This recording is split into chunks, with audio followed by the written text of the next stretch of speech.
Assalamualaikum warahmatullahi wabarakatuh.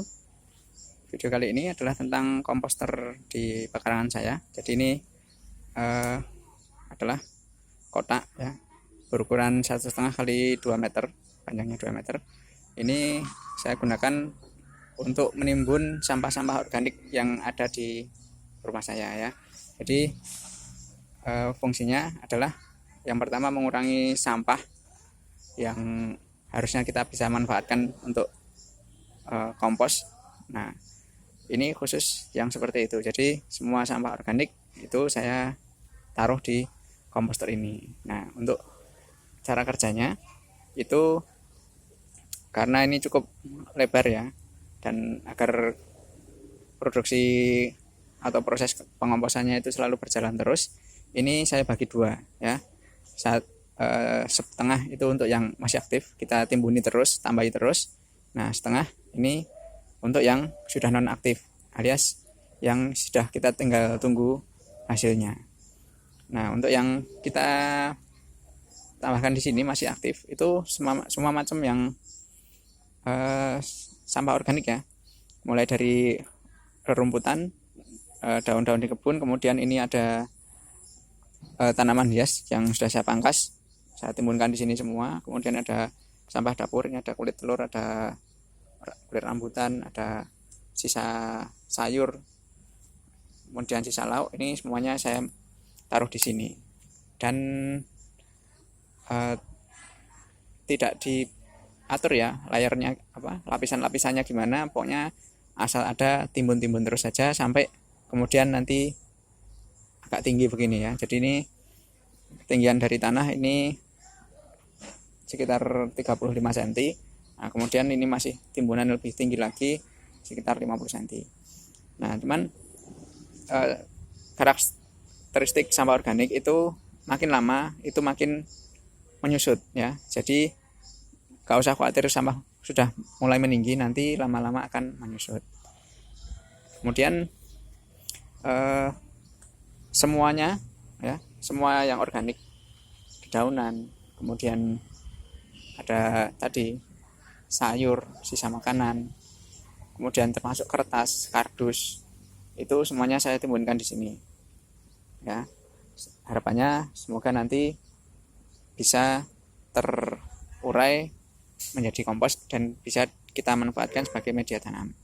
Kemudian yang tidak dimasukkan di sini tentu semua yang anorganik, terutama plastik ya, itu nggak masuk di sini. Kemudian ada kayu, ranting-ranting yang keras, kemudian juga ini bibit tanaman yang berpotensi jadi gulma ya, terutama itu teki.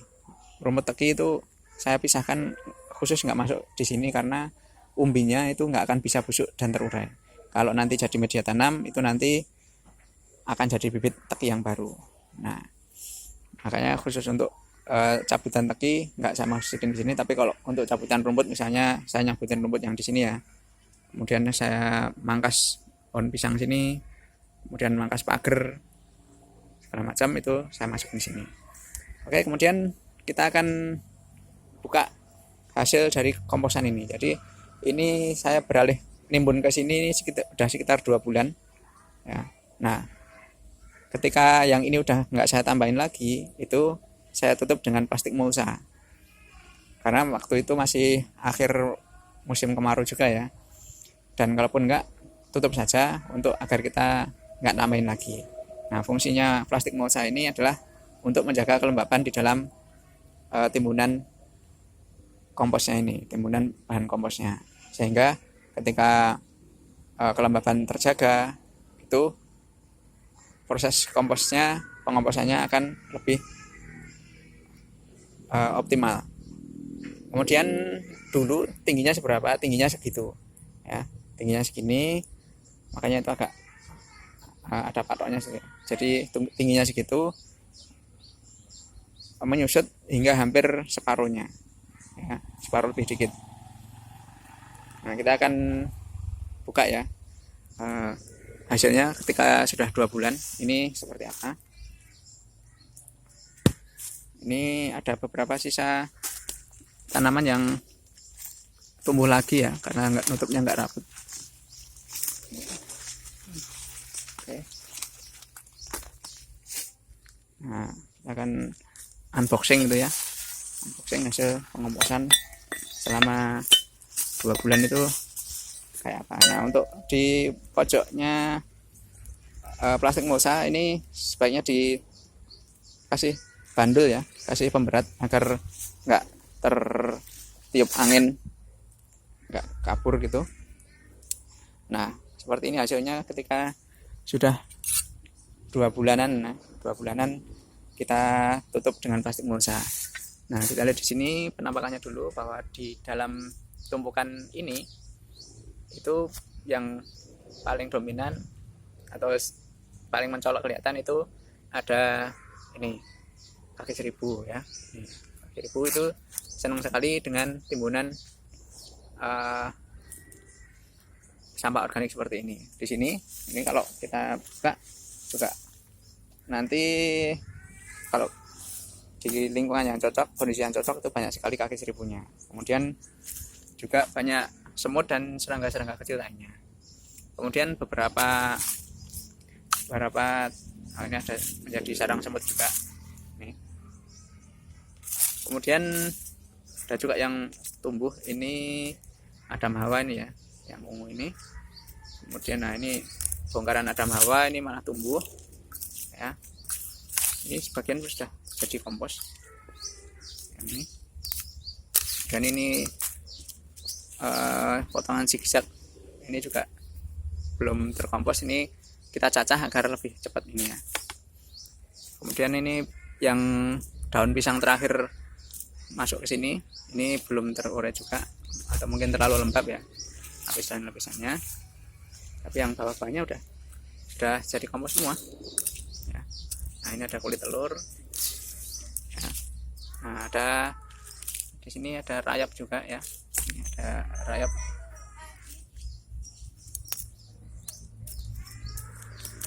Nah, jadi ini secara umum ini bahannya sudah jadi lembut ya, sudah jadi kompos gini, dan nggak berbau juga. Ini sudah jadi bau tanah gitu.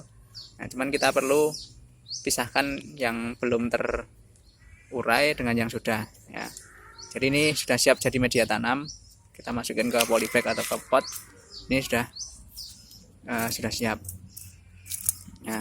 Tinggal pisahkan yang belum saja, kurang terurai, nanti kita pindahkan ke kotak yang sini. Memang ketika proses pengomposan itu proses pengomposannya nggak berjalan serentak atau nggak berjalan langsung terurai habis semua, enggak ya. Jadi ada beberapa yang memang pengomposannya lambat. Misalnya banyak agak tebal, atau ini tumpukan daun pisang ini agak terlalu tebal sehingga terlalu basah. Nah, kalau terlalu basah ini juga nggak bisa terurai. Kemudian ada juga tanaman-tanaman yang susah matinya, kayak gini zigzag. Kemudian tadi ada Adam Hawa, ini juga susah atau lama nggak mati. Nah, itu malah hidup lagi, masih hijau dan seterusnya. Oke, jadi ini sampai bawah ini udah jadi bahan organik semua, siap jadi media tanam. Kalau perlu kita ayak ya, atau yang penting yang masih besar-besar begini, yang masih bongkahan belum terurai, kita pindahkan ke yang timbunan aktif. Tapi secara umum dari 2 bulan ditutup ini sudah terurai semua ya. Nah, memang statnya mulai ngisi yang bak setengah yang ini itu udah 4 bulan yang lalu. Jadi yang timbunan paling bawah tentu sudah duluan terurainya, yang paling atasnya yang terakhir kita tambahkan ke sini gitu. Nah, kemudian sesekali dulu memang saya tambahkan ini M4 ya, M4 untuk biar lebih mudah terurai. Tapi kalaupun enggak apa-apa. Jadi dalam waktu sekitar itu 2 atau 3 bulan sudah banyak yang akan terurai. Lebih baik lagi kalau sesekali ini diaduk ya, sesekali diaduk sehingga ini yang kayak ini daun pisang terlalu rapat timbunannya, ini bisa lebih terurai lagi ya. Kemudian yang perlu jadi ini lagi, biasanya di dalam timbunan ini juga ada ini larva kumbang ya. Kalau bahasa Inggrisnya group worm gitu. Nah ini contoh kumbangnya ini malah mati ya. Yang ini kalau udah dewasa, ini cuman perutnya saja, ada kepalanya di sini ya. Jadi sarang larva kumbang juga, atau uret, atau kalau bahasa Inggrisnya group worm gitu ya, itu dia akan banyak juga di timbunan seperti ini. Kemudian juga di timbunan yang masih baru seperti ini ada juga BSF, Black Solitary Fly, itu yang juga bertelur di sini. Jadi ada belatung, tapi bukan belatung lalat biasa, belatung BSF yang biasa dibudidayakan untuk pakan ternak itu ya. Juga dia sesekali ada bertelur di sini, tapi karena sampah dapurnya cuma sedikit ya, biasanya cuman nggak terlalu mengganggu juga lah, cuman ada beberapa ekor belatung aja. Dia nanti juga akan sembunyi di dalam kalau misalnya kita ada di dekatnya. Oke, jadi ini kalau sudah begini ya, yang separuh sudah matang ini, kita akan pisahkan. Yang belum kita akan timbun ke sebelah sana, pindahkan ke yang masih aktif. Kemudian yang sudah jadi kompos kita ambil sebagai media tanam, atau kita kosongkan yang bak separuh ini. Nanti sini yang sudah penuh kita akan tutup dengan mulsa juga, sehingga sambil menunggu ini yang sebelah sini jadi kompos, terurai semua timbunan sampah yang baru, ada daun, sampah, rumput, segala macam, ini kita masukkan ke yang sini. Demikian terus menerus, sehingga dengan pembagian 2 komposter ini, pembagian 2 kotak ini menjadi 2 bagian, itu separuh untuk yang aktif, separuh untuk proses pematangan, ini kita nggak akan kehabisan tempat. Kemudian saya sarankan untuk kotaknya ini memang selalu, atau pakai ini ya, pakai semacam bak walaupun hanya sejengkal atau 2 jengkal seperti ini. Tujuannya agar ada batas yang jelas, ini timbunan sampah untuk komposnya, ini yang area sini di luar kotak ini nggak boleh untuk ada sampah, sehingga ketika ada sampah di luar ya kita pungut, masukkan di situ ya. Harus ada batas yang jelas gitu. Selain juga untuk mencegah agar tidak kemana-mana, misalnya ada ayam itu kan juga menceker ininya ya, untuk nyari makanan. Nah, ini biar nggak berhamburan. Demikian video kali ini dari aku Bisa. Semoga menjadi inspirasi bagi teman-teman semua yang punya pekarangan dan punya tempat untuk bikin seperti ini. Memang ini sangat saya sarankan. Jadi saya nggak pernah bakar-bakar dedaunan. Semua hasilnya apu, daun kering, daun basah, semua masuk sini ya. Semua akan nanti bermanfaat menjadi kompos lagi ya. Yang saya bakar hanya sampah yang plastik saja. Semoga bermanfaat, tetap sehat, tetap semangat, dan tetap berbagi dengan hal yang bermanfaat. Saya akhiri. Assalamualaikum warahmatullahi wabarakatuh.